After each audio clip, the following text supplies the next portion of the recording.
Hello children, I hope you all are good. Today we are going to discuss SST Geography chapter number 21. The name of the chapter is Industry, Types and Factors. And in this chapter beta we are going to understand basically the different types of the industries and what are the factors to locate the industries and what are the importance of industry. So let's start the chapter with the discussion of the industry. See beta, previously we were having not lots of facilities like today the people are having. Early human beings, they were using the stone tools, etc. But now, today we are having the industry which is going to process the raw material into the manufactured good. Manufactured which we need. That is going to satisfy the human needs or going to be utilized by the humans. So industries these days, they are providing or manufacturing the lots of products. You can name also like your TV, cooler, gas stoves, vehicles and many other products which are going to facilitate our life. हमारी life ना बहुत ज़्यादा comfortable बन गई है because of the industrial product. और ये industrial product manufacture कौन करता है? इंडस्ट्री. सो इसलिए हमें ये पता होना चाहिए that industries are having their own importance. They are providing और manufacturing the different kinds of the products which are going to be utilized by us. So industrial revolution in the 18th century in Europe changed the face of the world. Completely we were changed. जब industrial revolution आई ना तो बहुत ज़्यादा changes world में आए थे क्योंकि industry ने बहुत ही सिग्निफिकेंट रोल प्ले किया था in the progress in the development of the economy. अब डेवलपमेंट ऑफ द इकॉनमी की बात करें या किसी डेवलप्ड कंट्री की बात करें तो वो कब होती है develop? when it has attained the high degree of industrial development. So ये आपको पता होना चाहिए. किसी भी कंट्री को आप डेवलप्ड कंट्री तब कहते हो जब उस कंट्री का इंडस्ट्रियल डेवलपमेंट एक लार्ज स्केल पे, एक हाई डिग्री स्केल पे होता है. So that is the developed country which also brings the economic development and prosperity for any nation. Now moving to the scope of industry. When we are going to ask about the scope of industry, so first of all we have to understand the definition of the industry. The term industry, it means to manufacture the products then from raw material, especially in factories and that too on a large scale. Now you can see I have marked these points. जब भी आप industry की definition दे रहे हो तो आपको चार बातों का ध्यान रखना है बेटा. नंबर वन, इंडस्ट्री में मैन्युफैक्चर होता है कोई ना कोई प्रोडक्ट, प्रोसेस होकर प्रॉपर बनता है. और कहाँ से बनता है? अपने रॉ मटेरियल से. कोई भी रॉ मटेरियल लिया जाएगा, उसको प्रोसेस किया जाएगा, मैन्युफैक्चर किया जाएगा इन फैक्ट्रीज और in any industry at a large scale, not at a small scale, large scale. तब जाके हम कहते हैं ये इंडस्ट्री है. So by this process a raw material is transformed into the useful products. Underline करते जाओ बेटा, ये आपको पता होना चाहिए. These lines, these statements can come into the fill up or one marker question also. So by this process मतलब raw material जो है हम किस में ट्रांसफॉर्म कर रहे हैं? किसी न किसी यूजेबल थिंग्स में. In the process of manufacturing, value is also added to a raw material. For example, a garment is more valuable than the cloth from which it is made. क्योंकि हमें क्या चाहिए? हमें कपड़ा चाहिए पहनने के लिए, ठीक है. अब कपड़े में क्या चाहिए? हम सूट पहन रहे हैं या हम कोट पहन रहे हैं या हम शर्ट पैंट पहन रहे हैं तो वो गारमेंट चाहिए. सो कपड़े से तो बनेगा गारमेंट, लेकिन एट द एंड हम सबसे ज़्यादा क्या यूज़ करें? गारमेंट. हमें गारमेंट की ज़रूरत है. सो यानी कि हमने उस कपड़े में वैल्यू ऐड कर दी जब हमने उसे गारमेंट में कन्वर्ट किया. सो वैल्यू भी ऐड करती है इंडस्ट्री प्रोडक्ट्स में. However at the present the term industry also include a productive activity in any sphere of life. आजकल ये नहीं है कि इंडस्ट्री का मतलब सिर्फ मैन्युफैक्चरिंग है. Industry is going to provide the services also, like entertainment industry है आपकी, होटल इंडस्ट्रीज है आपकी. And industry is also going to concern with the production of a things which may not be strictly termed as a product. अब आप देखो film बन रही है, टेलीविज़न इंडस्ट्री बोलते हैं हम, बोलते हैं ना टेलीविज़न इंडस्ट्री है ये। सो वहाँ पे क्या हो रहा है, कोई प्रोडक्ट नहीं बन रहा है, बल्कि आपको वैरायटी ऑफ प्रोग्राम्स दिखाए जा रहे हैं, those who are going to entertain you. So however, for our purpose in this, you are going to concentrate only the production. एक हमने आपको बता दिया कि भाई इस तरीके के एंटरटेनमेंट इंडस्ट्री भी होती है, लेकिन इस चैप्टर में बेटा हम सिर्फ और सिर्फ प्रोडक्शन के बारे में पढ़ेंगे, that too from the raw materials. Now moving to the dawn of industrial development. Industrial development की शुरुआत कहाँ से हुई? देखो, पहले जब अगर हम बात कर रहे हैं सिंस अर्ली मैन, तो क्या होता था, स्टोन टूल्स यूज़ कर रहे हैं. फिर gradually the early man came to know, learn about use of copper, then use of iron, and started to make the newer and better tools. But with the passage of time क्या हुआ, small scale पे कुछ improvement होती रही, कुछ नया market में जो है मशीन आती रही. फिर एग्रीकल्चर में एनिमल्स को यूज़ करने लग गए, प्लविंग में डिफरेंट टेक्निक्स आने लग गई. बट अगर हम कहें कि जो इंडस्ट्रियल डेवलपमेंट हुआ, जिसे हम कह सकते हैं कि रेवोल्यूशन हो गया, बहुत ज़्यादा चेंज आ गया, वो आया जब हमने स्टीम इंजन को इन्वेंट किया. Steam engine when it was invented, it changes the world. 18th century में ये इन्वेंट हुआ था. It open the flood gates of many opportunities when a machine could be operated mechanically.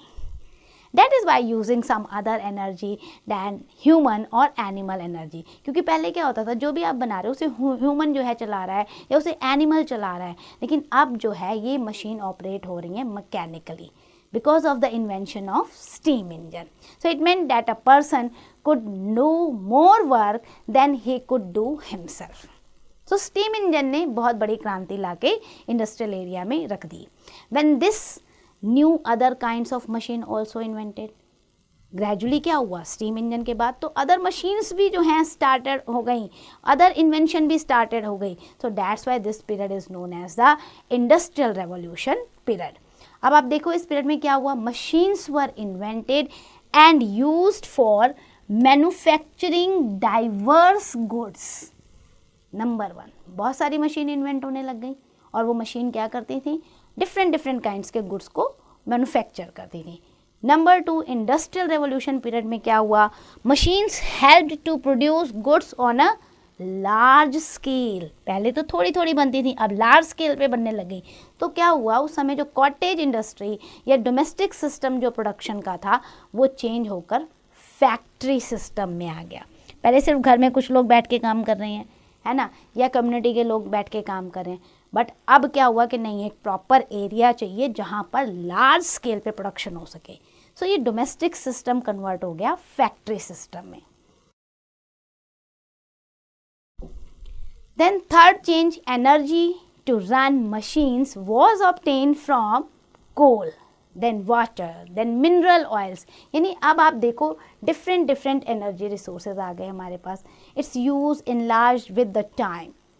और अगर आप बहुत सारी अगर देखोगे cases, energy replace the manual and as well as animal labour to the great extent. So different types of the energy resources now we started to use. Then fourth changes, the process of manufacturing was divided into the many steps. अब वो steps क्या होते थे, जो steps होते थे ना, each of which was dealt by the different machines and workers. Proper एक step होने लग गया स्टार्ट कि यहाँ पर ये काम होगा, यहाँ पर ये काम होगा, ये मशीन यूज़ होगी, ये लेबर वर्क यूज़ होगा. So this introduced the ideas of division of labor and specialization. क्योंकि स्टेप बाय स्टेप काम हो रहा है ना. अब किसी को नट बोल्ट लगाना आता है तो वो नट बोल्ट लगाने का काम कर रहा है, स्पेशलाइज हो रहा है उसमें. किसी को ग्लास फिट करना आ रहा है तो वो ग्लास फिट करेगा. सो लेबर का भी डिवीजन हो गया और उसकी स्पेशलाइजेशन का भी डिवीजन हो गया. Now each worker was interested with doing only that work in the manufacturing process in which he was skilled. आप कभी भी देखो ना बेटा, कभी किसी इंडस्ट्री को विजिट करना, स्पेशली मारुति उद्योग में जाना, मारुति को विजिट करना, you will find the division of labour and specialisation. वहाँ पे ग्लास पे रबड़ लगाने वाले वर्कर अलग हैं, डिपार्टमेंट अलग है, नट बोल्ट लगाने वाले अलग हैं, कार की शीट कट करने वाला डिपार्टमेंट एंड वर्कर अलग है. So that is division of labor and specialization. Now effect of industrial development. क्या इफेक्ट हुआ इसका हम पर? बहुत सारे इफेक्ट हुए. As goods were manufactured on the large scale, then more raw material was required. अब अगर आपको ज़्यादा प्रोडक्शन करनी है तो रॉ मटेरियल भी ज़्यादा चाहिए. For this the European country explore the other country. कहाँ से लाएं? अपने देश में तो इतना रॉ मटेरियल नहीं है. They started to occupy the other weak country, specially in Asia and Africa, and this led to the spread of imperialism. साम्राज्यवाद. जब कोई पावरफुल कंट्री दूसरी कंट्री को एक्वायर करती है, कैप्चर करती है, उसे गुलाम बनाती है और उसके रिसोर्सेज को अपनी मदर कंट्री को फीड करने के लिए यूज़ करती है. If you know, we were also the colony of the Britishers more than 200 years, है ना. तो ये क्या था? इम्पीरियलिज्म था. अगर हम ब्रिटिश रूल के अंदर थे तो that process is known as imperialism. Now नो इट पे चलते हैं बेटा. Imperialism was the main cause behind the two dreaded wars also.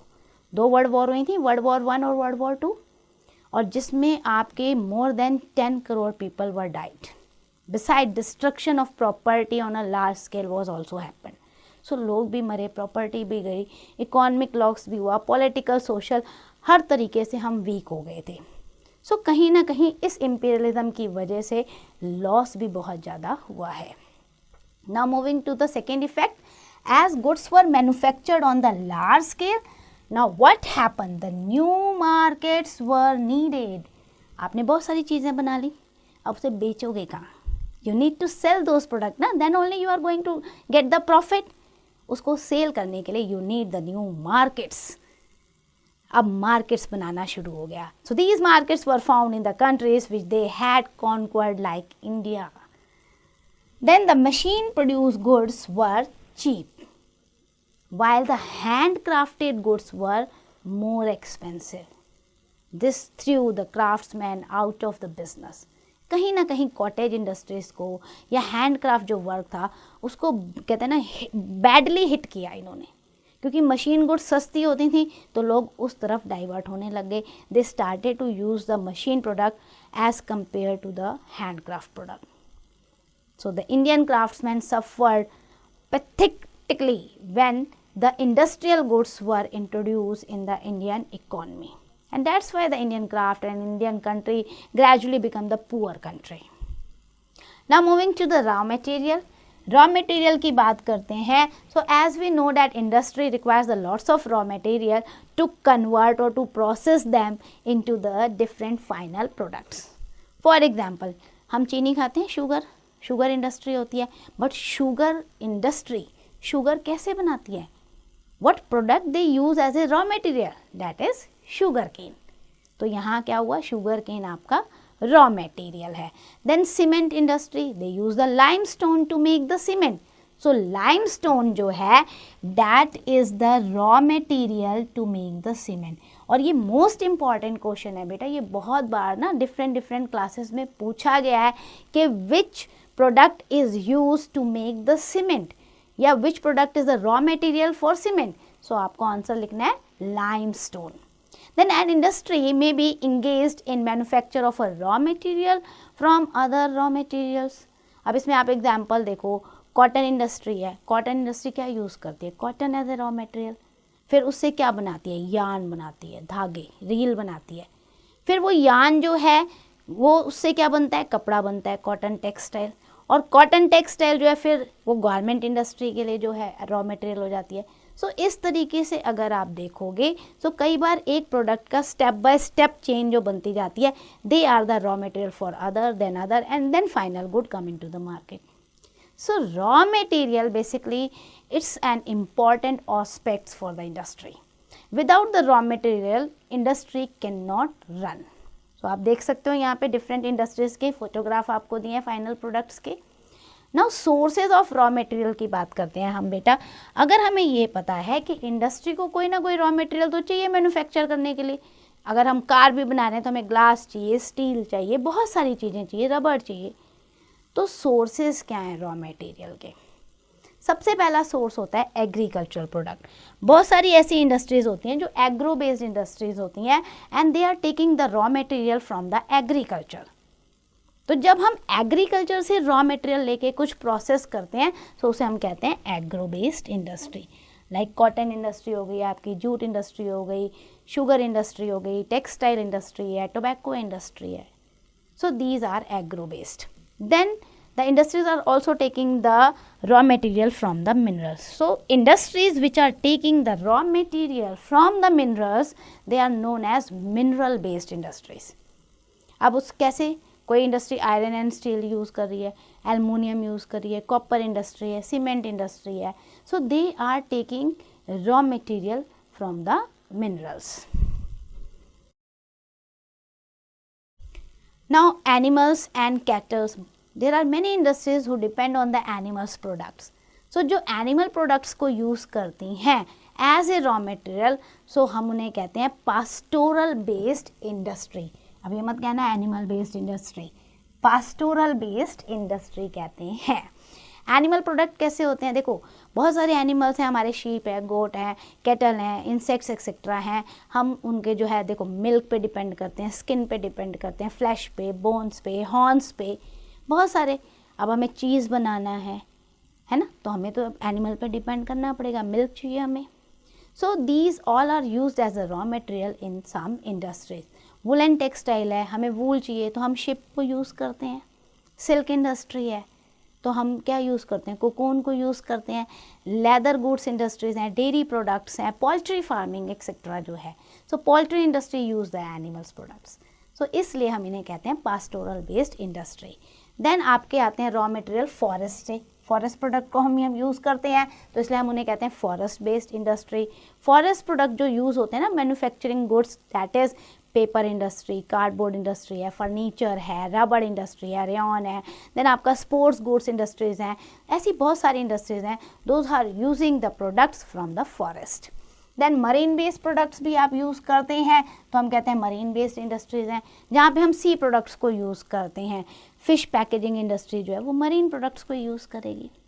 Now moving to the classification of industry, so we can classify the industry into the several forms, several types depending on the different criteria.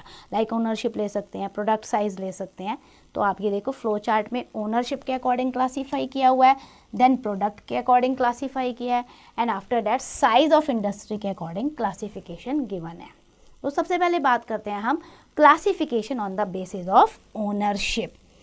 Depending on ownership, किसकी है ये industry, मालिक कौन है, owner कौन है. सो उस पर डिपेंड करके we classify the industry into the 4 part और even we can say 5 parts. Number 1 the private sector industry. Private sector industry बेटा वो इंडस्ट्रीज होती है which is owned by the private individual और ग्रुप ऑफ इंडिविजुअल.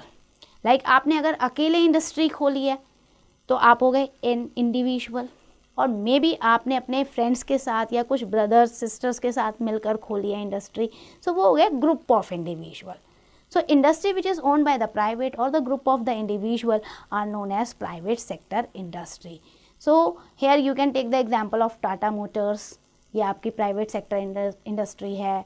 देन आपका Rotomac global private limited, Reliance industry etcetera. Moving to the second type on the basis of ownership, that is public sector industry. Public sector industry is owned and managed by the government. Government can be the state government or the central government and its agencies. अब अगर आप example इसमें देखते हो public sector industry में, तो आपका Bhilai steel plant आ जाता है, भेल आ जाता है. ये जो आपको मैं भेल कह रही हूँ ना, आप ध्यान से देखो, Bharat heavy electronic and then after that limited. तो ये जो भेल आपकी है मोस्ट इम्पॉर्टेंट एग्जाम्पल है पब्लिक सेक्टर इंडस्ट्री का. Apart from that you are having the Bharat earth movers etcetera. Moving to the cooperative sector industry. So ownership के behalf पे अब थर्ड टाइप आता है cooperative sector. Several independent producer या worker भी आप कह सकते हो, come together to form the cooperatives and an industry formed by them is known as cooperative sector. जहाँ पे प्रोड्यूसर्स मिलकर इंडस्ट्रीज बना लेते हैं, बीच में कोई मीडिएटर नहीं है, तो उसे हम कहते हैं कोऑपरेटिव सेक्टर्स। आपकी जो शुगर इंडस्ट्री है ना, हैंडलूम, फूड प्रोसेसिंग, डेयरी, ये सारा कोऑपरेटिव्स में आता है, क्योंकि बहुत सारे प्रोड्यूसर मिल गए, उन्होंने अपने प्रोडक्ट को जो है डायरेक्टली मार्केट में सेल करना शुरू कर दिया, उसको फाइनल गुड में बना के। तो यहाँ पे क्या है, कोई मीडिएटर नहीं है बीच में। Then moving to the joint sector industry. जॉइंट सेक्टर इंडस्ट्री की बात करें तो it is owned by the private and as well as the government too, जिसमें प्राइवेट फर्म और गवर्नमेंट दोनों के शेयर लगे होते हैं, दोनों मिलकर इंडस्ट्री को चलाते हैं। सच एज आपका पेट्रोनेट LNG लिमिटेड है, देन अवंतिका गैस लिमिटेड है, महानगर गैस लिमिटेड है, and the best example is the Maruti Udyog limited in Udyog Vihar New Delhi. So you can see, so ये जॉइंट सेक्टर है जहाँ government and private sector both operated, so that is joint sector. Moving to the multinational sector industry. Multinational sector industry is set up in the collaboration with the foreign investment. देखो बेटा, multinational companies हम उन्हें कहते हैं, those company और those industries which are running their industry in more than one country. एक country से ज़्यादा जब देशों में जाता है ना उनका बिजनेस, तो हम कहते हैं मल्टीनेशनल कंपनीज हैं, MNCs हैं। सो मल्टीनेशनल सेक्टर्स का यही है कि दीज इंडस्ट्रीज जो हैं they are taking the collaboration with the foreign investor and then owned and manage by the member of 2 और more countries, such as Pepsi है आपका, IBM है, नोकिया कॉर्पोरेशन है, रिबॉक है। सो ये these all are the multinational sector industries. Now classification on the basis of nature of product, किस तरीके का प्रोडक्ट यूज़ कर रहे हैं उसके अकॉर्डिंग हम क्लासिफिकेशन करते हैं इंडस्ट्रीज़ का, that is primary, consumer and service industries. Primary industries are those industries which produces goods which are used as a raw material by other industry, यानी कि इनका जो प्रोडक्ट है बेटा मार्केट में नहीं आता कंज्यूमर्स के लिए एज ए फाइनल प्रोडक्ट, नहीं, ये जो बनाते हैं ये दूसरी इंडस्ट्री के लिए रॉ मटेरियल होता है, like cement industry, iron and steel industry, textile industry, they are the raw material for the other industry.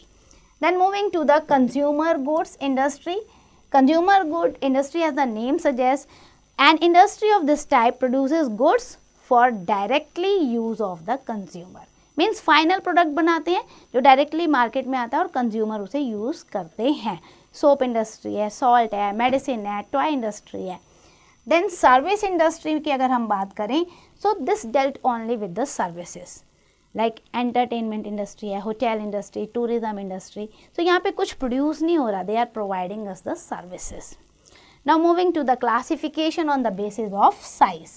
Size कैसा है, कितना बड़ा है, उसके अकॉर्डिंग हम क्लासीफाई करते हैं। सबसे पहले कहते हैं हम कॉटेज इंडस्ट्री को। कॉटेज इंडस्ट्री जो होती है बेटा it is a small industry, so आप ये हाईलाइट कीजिए, it's a small industry and chiefly run by few people, may be the family members मिलकर चला रहे हैं उसे। So it produces goods at a very small scale. It produces the raw materials from the local sources and then supply the finished good in the local market only. तो बहुत ज़्यादा production उनकी होती नहीं है, फैमिली मेम्बर्स के साथ थोड़ा सा प्रोडक्शन करके लोकल मार्केट में बेच देते हैं। यहाँ पे जितने वर्कर होंगे वो भी लिमिटेड होंगे। ऐसी इंडस्ट्री में अगर हम बात करें तो हैंडलूम, फर्नीचर, टूल मेकिंग हो गई, फूड पैकेजिंग हो गई, pickle making, carpet making etcetera. Moving to the small scale industry, तो स्मॉल स्केल इंडस्ट्री वो होती है बेटा which operates on a small scale, normally it makes one time investment in a machinery and moreover in infrastructure also. It employs the power, modern machinery as well as external labor for its operation. So ये cottage से थोड़ी बड़ी है, इसे energy resource भी चाहिए, इसे थोड़े एक्सटर्नल लेबर भी चाहिए, थोड़ा ज़्यादा प्रोडक्शन भी चाहिए और इन्वेस्टमेंट कैपिटल भी लगाते हैं, इसमें पैसा भी लगाते हैं। So the number of worker depends on the investment. If the investment is less than 1 crore in India, ये मैं इंडिया का एग्जांपल दे रही हूँ, so it's classify into a small scale industry. ये इंडिया की कैटेगरी है, ये भी टाइम टू टाइम चेंज होती रहती है, बट अभी यही है कि 1 करोड़ या उससे कम की अगर आपकी इन्वेस्टमेंट है तो हम कहते हैं ये स्मॉल स्केल इंडस्ट्री है इंडिया में, और 1 करोड़ से ज़्यादा की इन्वेस्टमेंट है तो हम कहते हैं लार्ज स्केल इंडस्ट्री है। तो स्मॉल स्केल की बात करें तो हमारे आते हैं garment, notebooks, toys, machine parts, furniture, leather goods, utensils, electronics etcetera. Moving to the large scale industry, as previously also I have told you, India में तो ये है 1 करोड़ रुपये से ज़्यादा जहाँ इन्वेस्ट होगा लार्ज स्केल इंडस्ट्री है, but yes large scale industry operates on a very very large scale in terms of the investment also, in terms of the range of market also, transportation बहुत ज़्यादा use होता है, work force, man power, machine, energy जिसे हम कहते हैं electricity या कोल से हम जनरेट करते हैं, बहुत ज़्यादा यूज़ होता है। As it employs the large number of the people, तो क्या होगा यहाँ पे जो मैनेजमेंट है ना वो भी कॉम्प्लेक्स होगा। ये नहीं कि 1-2 बंदे सुपरवाइज कर देंगे, नहीं, पूरी एक टीम होगी, ओनर्स होंगे, मैनेजर्स होंगे, वर्कर्स होंगे, सुपरवाइजर्स होंगे। It generally specialise in a particular product और अ ग्रुप ऑफ प्रोडक्ट्स। ऐसी होती हैं लार्ज स्केल इंडस्ट्री। ये किसी पर्टिकुलर स्टेट में भी ऑपरेट करती हैं, नेशनल लेवल पे भी ऑपरेट कर सकती हैं, और ये MNCs भी हो सकती हैं, मल्टीनेशनल लेवल पे ऑपरेट कर सकती हैं। It may be involve in the primary product such as iron and steel industry हो गई, या ऑयल इंडस्ट्री हो गई, सीमेंट इंडस्ट्री हो गई। It may be involve in the final product also. Car बना लिया, मोबाइल्स बना लिए, इलेक्ट्रिकल गुड्स बना लिए, मशीन्स बनाई, मेडिसिन बनाई, टेक्सटाइल, शूज़ लार्ज स्केल पे बना दिए, तो ये लार्ज स्केल इंडस्ट्री है। Now moving to the stages of production क्या है। क्या प्रोडक्शन एक ही स्टेज पे हो जाती है? नहीं बेटा, सिस्टमैटिक मैनर में होती है। So it involves the 3 stages for production. सबसे पहले क्या चाहिए हमें? Procurement. Procurement in which the raw material is purchased और procure। सबसे पहले raw material को gather करो, खरीदो उसे। Then processing in which that raw material which you have procured, now you have to process on a way to the turning into a final product। अब आप process करो, उससे कोई ना कोई product बनाओ। Then third, distribution। A product बन गया, you need the market। Now this finished product is sent to market for the sale। So these are the 3 stages of production, 2P and 1D। Now this involves an industrial system also, which involves 3 aspects: input, processing and output। Input की अगर हम बात करते हैं तो input मतलब हमने क्या लगाया है, क्या किया है इंडस्ट्री को स्टार्ट करने के लिए। रॉ मटेरियल चाहिए, transport, labour, capital, land, infrastructure, energy, है ना, ये सारी चीज़ें हमें चाहिए। पैसा भी चाहिए, ज़मीन भी चाहिए, बिल्डिंग भी चाहिए, एनर्जी रिसोर्स भी चाहिए, ये सारा हमने लगा दिया। अब जब हमने ये इनपुट लगाया, अब हम क्या करेंगे? प्रोसेस करेंगे। It involves different stages of manufacturing depending on the product. आपको प्रोडक्ट बनाना है। अब आपने प्रोडक्ट जब प्रोसेस कर रहे हो सारा प्रोडक्ट बनाने के लिए, तो आउटपुट क्या होगा? जो प्रोडक्ट बनाना चाहते हो वो बन गया, फिनिश प्रोडक्ट। मान लो आप कार बनाना चाहते हो, आपने वो सारा रॉ मटेरियल ले लिया, बिल्डिंग ले ली, लेबर ले लिया, फिर आपने वो सारे प्रोसेस कर लिए, उसमें टायर लगा दिया, शीशा लगा दिया, स्टीयरिंग लगा दिया, उसकी पूरी बॉडी को कन्वर्ट कर दिया, अच्छे से सीट्स लगा दी, तो आउटपुट क्या बना? एक अच्छी कार। सो ये हो गया। देन आपको देखो यहाँ पे एग्जाम्पल किसका दे रहा है? सीमेंट इंडस्ट्री का भी दे रहा है। तो अगर आप यहाँ देखते हो, सो रॉ मटेरियल में जिप्सम और लाइमस्टोन को इन्होंने लिया, then they need the labour, then factory also, machinery, transport, ये इनपुट लगाया। प्रोसेस में इन्होंने क्या किया? ग्राइंडिंग कर रहे हैं, उसको पूरा ग्राइंड कर रहे हैं, फिर ड्राई कर रहे हैं, फिर मिक्स कर रहे हैं, फिर पैकिंग कर रहे हैं, फिर प्रिंटिंग कर रहे हैं। सो बनकर क्या निकला? सीमेंट। ये आउटपुट है। So these are the systematic system. Now factors for determining location of an industry. किसी भी इंडस्ट्री को बेटा हम कहीं पे भी तो नहीं खोल सकते कि हम अपने घर पे इंडस्ट्री खोल लें या पार्क में खोल लें। There are several favourable factors. एक इंडस्ट्री खोलने के लिए ना हमें बहुत सारे फैक्टर्स को चेक करना पड़ता है, then we are going to open the industry. सबसे पहले हम क्या चेक करते हैं? Availability of the raw material. आपको इंडस्ट्री वहाँ पे ओपन करनी है जहाँ पे आपको रॉ मटेरियल लार्ज स्केल पर मिल रहा है। For example coal industry, iron and steel industry. अब अगर आप ये सोचो कि आप अपने घर के पास इसे खोल लो, या थोड़ी दूरी पे खोल दो। So you need to find कि कोल हमें मिल रहा है वहाँ पे, कहाँ से कोल आप मंगाओगे। आप रह रहे हो दिल्ली में और आप सोच रहे हो कोल जो है मैं नागपुर से मंगा लूँगा, छोटा नागपुर प्लेट्यू से, या झारखंड से मंगाऊंगा या झरिया से मंगाऊंगा, तो ट्रांसपोर्टेशन कॉस्ट बहुत ज़्यादा हो जाएगी। इसलिए हम ये देखते हैं जहाँ पे अवेलेबिलिटी ऑफ रॉ मटेरियल हो उसके आसपास ही उससे रिलेटेड इंडस्ट्रीज़ को डेवलप करना चाहिए। जितने भी शुगर मिल्स आप देखोगे ना वो उत्तर प्रदेश और महाराष्ट्र में आपको मिलेंगी, क्योंकि वहाँ पे शुगर केन अवेलेबल है। Then second factor availability of energy. Energy तो होनी चाहिए ना, ऑयल, कोल, इलेक्ट्रिसिटी, जिससे भी आप एनर्जी निकाल रहे हो, ये तो बेसिक है। अगर एनर्जी ही नहीं होगी तो मशीनरी रन नहीं करेगी। So electricity can be transmitted over a large area. It may not be very important factor, but still we have to check that regular electric supply or energy supply should be there. Availability of manpower की बात करें तो labour, आपको labour भी मिलने चाहिए, चाहे वो आपके अनस्किल्ड लेबर हैं, सेमी स्किल्ड लेबर हैं या स्पेशलाइज स्किल्ड मैन पावर है। वो अवेलेबिलिटी ऑफ मैन पावर का होना बहुत ज़्यादा ज़रूरी है। अनस्किल्ड और सेमी स्किल्ड वर्कर अगर आप देखोगे तो वो आपको अवेलेबल हो जाते हैं, लेकिन जो स्पेशलाइज्ड वर्कर होते हैं वो मिलना मुश्किल होते हैं। तो इसलिए इन सब चीज़ों का ध्यान देना पड़ता है कि where we get the availability of the labour और मैन पावर। आपको एग्जाम्पल दिया हुआ है, एग्रो बेस्ड इंडस्ट्री है, then availability of cheap labour reduces the cost of production, developed countries often outsource jobs to the developing country because of ready available of cheap labour. So आप MNCs को देखोगे ना, वो वहीं पे उस country में इन्वेस्ट ज़्यादा करते हैं जहाँ पे चीप लेबर यानी कि सस्ते कम सैलरी में काम करने वाले वर्कर मिल जाएं। Then we are moving to the transportation. The transportation is the other factor. The means of transport is an important factor if the raw material or finished goods are bulky and heavy. अगर आपके पास अच्छा transportation नहीं है बेटा तो आप उस अपने प्रोडक्ट को मार्केट तक नहीं पहुंचा पाओगे, जहां आप पहुंचाना चाहते हो उस डेस्टिनेशन तक नहीं पहुंचेगा। So we need a good network of transportation, whether it's airways, railways or roadways, or you can say the sea route also. Then capitals की बात करें, industry requires a large scale of capital investment which it seeks from individual companies. अब capital जो है या तो आपके पास अपनी होनी चाहिए या आप बैंक से लोगे या गवर्नमेंट सोर्सेज से अरेंज करोगे। This is one of the important factor. अगर आपके पास कैपिटल नहीं है so how you are going to start और run your business. Then market availability होना बहुत ज़्यादा ज़रूरी है।